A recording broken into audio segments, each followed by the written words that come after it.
semua, Assalamualaikum warahmatullahi wabarakatuh. Shalom, Om Swastiastu, Namo Buddhaya, salam kebajikan dan salam sejahtera bagi kita semua. Selamat datang di podcast kali ini yang bernama Tajo, yaitu Tasya and Johnny. Saya Tasya Olivia Siahaan dengan NPM C1 channel 22094 yang menjadi pemandu podcast kita kali ini. Oleh karena itu kita memiliki suatu episode yang sangat istimewa untuk Anda hari ini. Jadi kita akan mengangkat topik misteri di balik kasus PT Kimo Sukses Abadi ataupun KSA. Oke? Kita akan menggali lebih dalam tentang kasus PT Kimo Sukses Abadi yang telah menjadi sorotan publik dalam beberapa waktu terakhir. Untuk membantu kita memahami situasi kali ini, kita memiliki seorang tamu yang sangat istimewa yang sudah menjadi ahli di bidang perindistribusian dan juga percetakan maupun plastik. Mari kita sambut Johnny Sar Effendi. Halo Johnny. Halo, baik. Okay. Terima kasih Tasya. Perkenalkan nama saya Johnny Sar Effendi, NPM C1 C022104.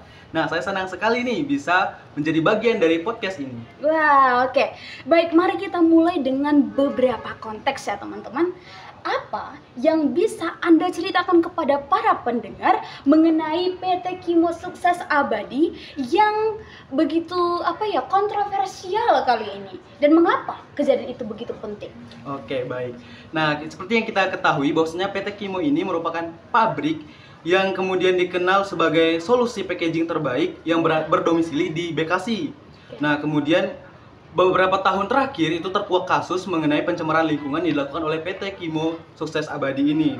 Yang kemudian kenapa isu ini sangat penting? Karena isu ini terkait dengan lingkungan yang kemudian berdampak langsung kepada masyarakat sekitar. Wah, jadi begitu banyak ya kabar ataupun laporan yang simpang siur kali ini, betul ya Johnny? Oke, jadi menurut kamu apa yang telah terungkap dari investigasi tentang kasus ini? Nah, untuk kasus ini ada beberapa hal yang sudah terungkap. Bisa saya sebutkan 6 hal yang sudah terungkap terhadap pelanggaran dilakukan oleh PT Kimo Sukses Abadi ini. Yang pertama itu, PT ini belum memiliki dokumen lingkungan dan persetujuan lingkungan. Baik. Yang kedua itu, PT ini membuang lingkungan ke drainase atau ke sungai. Nah, kemudian yang ketiga itu, PT ini belum memiliki persetujuan teknis pemenuhan baku mutu air limbah. Atau air limbahnya tuh langsung dibuang saja seperti itu. Kemudian yang keempat itu, belum ada yang namanya menyimpan limbah B3 di area terbuka. Kemudian yang kelima itu belum memiliki tempat penyimpanan limbah B3 sesuai dengan ketentuan. Dan yang terakhir itu belum memiliki rincian teknis penyimpanan limbah B3. Wow, oke, begitu kompleks ya. Jadi ada begitu banyak elemen yang sangat rumit. Jadi bagaimana kasus ini dapat mempengaruhi akreditas perusahaan dan juga lingkungan di sekitar perusahaan tersebut? Ya, sudah pasti karena dengan adanya kasus ini akan membuat PT Kimo Sukses Abadi ini ya seperti saya katakan tadi bahwasanya PT ini merupakan solusi terbaik dalam bentuk packaging. Nah, setelah terjadinya kasus ini mungkin banyak dari perusahaan yang akan memilih untuk mencari perusahaan lain karena mengingat perusahaan ini sudah melanggar dampak lingkungan atau melakukan pencemaran lingkungan. Nah, kemudian mengapa ini berdampak terhadap lingkungan sekitar? Ya karena kasus ini merupakan kasus pencemaran lingkungan yang pastinya sudah berdampak kepada lingkungan sekitar, seperti itu. Oke, terima kasih. Jadi untuk tindak lanjutnya, bagaimana pihak berwenang ataupun polisi dan sejenisnya seperti itu ya menangani kasus ini? Apa yang udah mereka perbuat? Nah, sebagai langkah awal yang dilakukan oleh pemerintah itu, pemerintah memberikan surat paksaan untuk menghentikan pengelolaan limbahnya. Namun pemerintah memberikan waktu 7-20 hari. Nah, jika dalam waktu tersebut tidak dipenuhi, maka bisa saja PT Kimo Sukses Abadi ini ditutup secara total. Oke, begitu ya. Dan yang terakhir, apa yang dapat kita harapkan dari perkembangan kasus PT Kimo Sukses Abadi ini? Apa yang Anda harapkan? Nah, dengan kasus ini kita berharap supaya perusahaan-perusahaan selanjutnya lebih mementingkan atau lebih aware terhadap pencemaran lingkungan, lebih mementingkan kayak jangan cuma memproduksi saja tapi juga harus memperhatikan dampaknya terhadap lingkungan karena mengingat kalau kita memproduksi sesuatu pasti itu ada limbahnya. Nah, bagaimana kita mengelola limbah tersebut supaya tidak berdampak buruk kepada lingkungan seperti itu. Oke, baik. Jadi yang terakhir ya, terima kasih ya Johnny. Menurut kamu, kita kan sebagai generasi muda nih. Nah, apalagi ada yang katanya Pandawara, betul ya? Oh iya, ada Pandawara, betul ya? Dia ini merupakan suatu komunitas yang untuk membersihkan ataupun memberantas sampah-sampah gitu. Nah, apa pesan kamu untuk para pemuda agar memperhatikan lingkungan lagi? Nah, untuk para pemuda nih, sebagai kita generasi muda atau Gen Z ya seperti Tasya katakan tadi, kita seharusnya harus lebih aware terhadap lingkungan. Dengan cara mulai dari diri kita sendiri, dengan jangan membuang sampah sembarangan seperti yang dilakukan oleh Pandawara seperti kata Tasya tadi. Nah, mereka itu membersihkan lingkungan tanpa tanpa pamrih seperti itu. Mereka dengan inisiatif mereka sendiri membangun grup pemuda yang menurut saya itu sangat bermanfaat sekali terhadap lingkungan. Mereka membersihkan sampah tanpa tanpa mengharapkan timbal balik dari pemerintah atau diupah atau sejenisnya seperti itu. Kalau menurut kamu, ketika suatu perusahaan seperti PT Kimo Sukses Abadi ini kan dia itu melakukan pelanggaran, betul ya? Iya. Nah, jadi menurut kamu itu sanksi apa yang harus diterapkan kepada perusahaan ini agar perusahaan-perusahaan lain itu jerah gitu? Kira-kira apa ya? Nah, seperti yang saya katakan tadi, sebenarnya kalau dalam kasus yang seperti ini, pemerintah itu tidak langsung menutup total. Mungkin bisa saja dari PT itu melakukan perbaikan seperti kan tadi pengolahan limbahnya masih sangat buruk tuh. Nah, setelah dilakukan itu, setelah terkuak kasusnya seperti itu, nah dari pemerintah itu memberikan kayak tadi jangka waktu 7 sampai 20 hari supaya mereka bisa mengelola limbahnya itu lebih baik. Nah, kemudian apabila lebih dari jangka waktu yang sudah diberikan tadi masih belum bisa mengelola limbah ataupun masih berdampak buruk terhadap lingkungan, maka ya pemerintah dengan sangat berat hati akan menutup langsung total PT tersebut untuk tidak beroperasi lagi. Oke, betul ya. Jadi kan PT Kimo ini memang kasusnya ini sangat gimana ya, kontroversial dalam masyarakat ya, langsung kena sama masyarakatnya. Jadi kan misalnya kan PT itu kan udah memiliki pelanggan nih, makanya bisa berdiri suatu PT itu. Jadi bagaimana ya nasib para pelanggannya itu ketika suatu PT-nya ini memang udah terancam bangkrut atau gitu? Kira-kira gimana ya responnya? Kalau kamu deh sebagai pelanggannya gitu, kira-kira gimana? Kalau saya sebagai pelanggan, pastinya kalau saya tempat saya membeli membeli bahan-bahan seperti itu, kalau dia lagi terkena kasus, pasti saya akan berpikir lagi untuk membeli di sana seperti yang itu. Pokoknya udah berpikiran buruk terhadap perusahaan tersebut. Jadi saya lebih memilih untuk mencari perusahaan lain yang memiliki produk yang hampir sama komplement. Seperti itu ternyata, betul. Tapi kalau dilihat-lihat juga nih, saat ini banyak orang-orang ataupun pemimpin perusahaan yang walaupun sudah tahu bagaimana sanksi di depannya, tapi mereka itu kayak acuh tak acuh, yang penting keuntungannya itu dapat seperti itu. Nah, gimana ya untuk memberantas pemimpin yang tidak becus seperti itu? Nah, untuk memberantas seperti itu mungkin kayak susah ya kalau ingin diberantas, karena itu tuh harus kesadaran dari si pemimpinnya itu sendiri ya, untuk bisa melakukan menjalankan perusahaan itu dengan baik seperti itu, dengan memperhatikan berbagai macam dampak yang akan dirasakan baik dari masyarakat maupun lingkungan seperti itu. Oke, betul. Kamu sadar nggak kalau suatu perusahaan itu terancam bangkrut, maka akan berdampak pada karyawannya. Oh iya. Betul ya. Jadi bagaimana tanggapan kamu sama karyawan yang nggak melakukan kesalahan gitu loh? Kan mereka hanya mengikuti bagaimana operasi perusahaannya saja, tapi mereka bisa kena dampak karena isu perusahaan tersebut. Menurut kamu gimana? Apakah memang mereka itu pantas untuk di PHK atau mendapatkan pekerjaan yang lain? Sebenarnya pada saat terjadi kasus seperti itu kan itu nggak langsung ditutup, jadi kemungkinan masih memproduksi, hanya saja ya pemerintah memberikan waktu tadi untuk mereka memperbaiki seperti itu. Produksinya masih tetap jalan, para pegawainya itu masih tetap kerja seperti itu, belum ada pemutusan. Tapi kalau seandainya sudah lewat dari tenggat waktu yang diberikan oleh pemerintah untuk memperbaiki kesalahan mereka tadi, ya maka bisa dipastikan bahwa pegawai-pegawainya itu bakal di PHK seperti itu, karena perusahaan tersebut akan ditutup secara total. Oke, baik. Lalu aku juga mendengar bagaimana suatu kasus mereka itu seolah menutup-nutupi, jadi mereka itu bekerja sama dengan penduduk sekitarnya agar kasus seperti ini, pencemaran ini nggak tahu. Jadi mereka itu berarti menyuap, tahu aksi suap kepada masyarakatnya. Itu merupakan tindakan yang kamu benarkan atau tidak? Apa alasannya? Untuk tindakan itu sangat saya tidak benarkan ya. Nah, menurut saya nih, kita sebagai masyarakat seharusnya kita harus tidak mendukung kegiatan yang dilakukan oleh perusahaan seperti itu yang mengajak kita untuk menutup kayak gitu, tutup mulut terhadap itu kan. dengan dilakukannya suap seperti itu.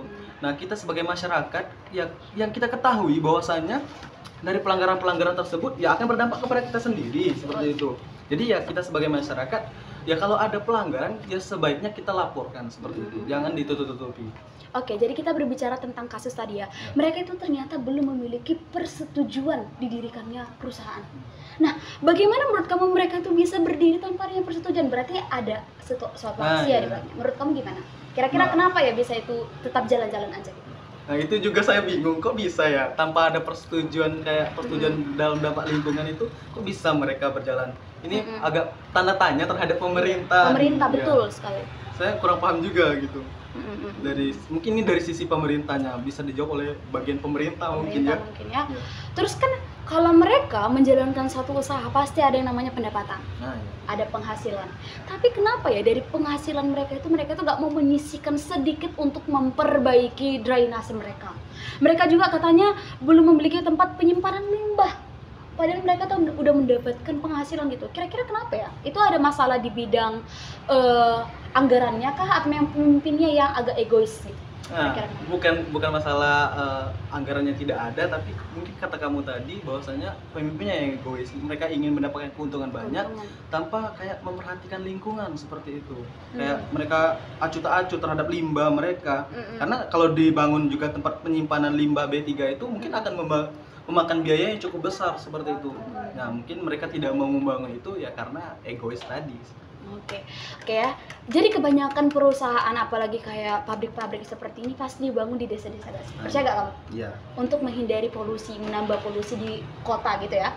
Nah, jadi ketika terjadinya limbah atau banyaknya limbah yang sudah berserak di sungai, pasti itu akan mempengaruhi beberapa aspek. Betul gak? Kesehatan yang pertama. Nah, kira-kira kalau dari aspek kesehatan bagaimana tindakannya? Maksudnya?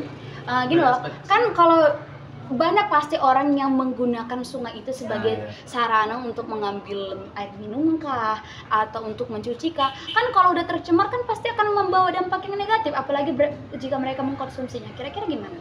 Nah, seperti yang saya katakan tadi, kan kita sebagai masyarakatnya udah tahu nih bahwa sungai ini udah tercemar. Makanya betul. Bagaimana kondisinya kalau mereka itu tidak tahu seperti itu? Mereka itu pendatang baru, kira-kira seperti apa? Apa yang harus dilakukan untuk memberitahu mereka? Kira-kira dengan apa? Apa harus diperlukan palang peringatan atau disebarkan dari mulut ke mulut atau disiarkan di mana gitu?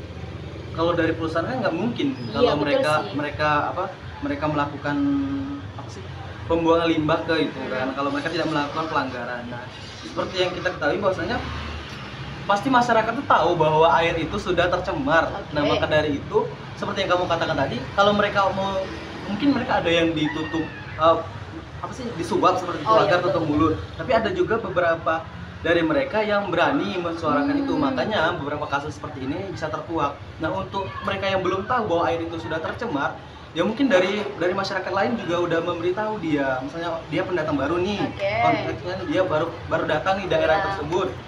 Nah, kemungkinan dari masyarakat yang sudah lama tinggal di situ, mereka akan memberitahu bahwasanya air ini udah tercemar nih oleh perusahaan ini. Nah, Oke, ini juga pasti akan berdampak pada sektor perekonomian, betul? Ketika suatu lingkungan ataupun desa itu sungainya tercemar, apalagi udah bau menjadi sarang virus gitu ya, pasti kan sektor-sektor perekonomian, misalnya kalau ada yang jualan di sekitar sungai itu pasti terdampak nggak sih? Akan menghirup uap air yang sangat tidak sedaplah untuk dihirup. Kira-kira apa ya solusi untuk mereka-mereka yang sudah terlanjur melakukan perdagangan di sekitar itu? Apa yang harus dilakukan? Mungkin kalau dari sisi pedagangnya, mungkin mereka lebih baik pindah. Ya, karena sangat tidak nyaman ya menghirup udara yang sudah tercemar oleh limbah seperti itu. Itu juga dampaknya sangat buruk terhadap kesehatan. Mungkin dari mereka pribadi, kalau mereka jualan di sekitar sungai yang sudah tercemar, mungkin lebih baik pindah ke tempat yang mungkin lebih bersih. Oke, kita belajar juga ya dari kasus Singapura. Nah, jadi kan kasus Singapura itu menerapkan bahwa setiap orang yang membuang sampah akan dikenakan sanksi, gitu ya. Menurut kamu, sistem seperti ini cocok nggak diterapkan di Indonesia, terlebih di daerah yang seperti itu? Kalau menurut saya, tapi nggak tahu menurut pemerintah. Kalau menurut saya sih sangat cocok ya, karena dengan dilakukannya sanksi terhadap mereka yang membuang sampah sembarangan itu akan sangat mengurangi mereka yang melakukan membuang sampah sembarangan. Mungkin akan banyak sih maksudnya akan banyak, maksudnya akan sedikit sih, seperti pandawara itu, karena ya sampahnya udah berkurang seperti itu, nggak ada lagi yang namanya pandawara seperti itu. Semua orang akan menjadi pandawara. Amin. Oke, tapi Joni, kita bisa berangkat ya dari kasus pandawara seperti yang kamu katakan. Walaupun pandawara ini sudah melakukan kegiatan yang baik, kegiatan bakti sosial yang sangat mengguncang hati masyarakat ya, begitu berdampak bagi lingkungan masyarakat. Tapi masih banyak aja orang-orang yang menolak oknum-oknum ini. Kira-kira itu kenapa ya? Saya masih heran aja gitu loh. Nah, mungkin yang menolak itu adalah orang yang kurang peduli lingkungan. Ya, kurang peduli terhadap lingkungan atau kurang aware terhadap lingkungan. Jadi mereka mungkin apa sih anak-anak muda mending kerja daripada bersih-bersihin lingkungan itu nggak jelas kayak gitu. Tapi padahal yang mereka lakukan itu ya akan berdampak kepada mereka yang kritis juga. Iya, betul. Apalagi banyak katanya aparat polisi, bahkan masyarakat setempat itu nggak mau menjadi volunteer. Nah, kira-kira apa ya pesan kamu agar mereka itu lebih tergerak ya untuk para volunteer itu? Baik, menurut pesan dari saya nih, kita sebagai masyarakat yang hidup bersama, kita seharusnya lebih mempunyai rasa kasih sayang terhadap sesama. Nah, dengan cara kita lebih support, kita membersihkan lingkungan kita sekitar, itu juga akan berdampak terhadap orang lain seperti itu. Misal kita tidak membuang sampah sembarangan seperti itu. Nah, itu kan akan berdampak juga terhadap orang lain secara tidak langsung. Oh, seperti itu. Jadi begitu kompleks ya, Joni ya. Itu dampaknya sangat marak dari limbah dari suatu perusahaan yang namanya PT Gima Sukses Abadi ini sangat kaitannya tuh erat banget deh sama sektor kehidupan manusia seperti itu ya. Oleh karena itu aku mengucapkan banyak terima kasih kepada moderator kita ataupun pemberi materi kita yang sangat istimewa kali ini, yaitu Joni, yang telah memberitakan ataupun memberikan wawasan yang sangat berharga tentang kasus ini. Ini merupakan situasi yang sangat kompleks ya, tadi kita simpulkan kompleks, dan kita akan terus menanti bagaimana proses ataupun penyelesaian kasus dari PT Gima Sukses Abadi ini. Oke, oleh karena itu inilah akhir dari podcast kami. Kami ucapkan terima kasih. Wassalamualaikum warahmatullahi wabarakatuh.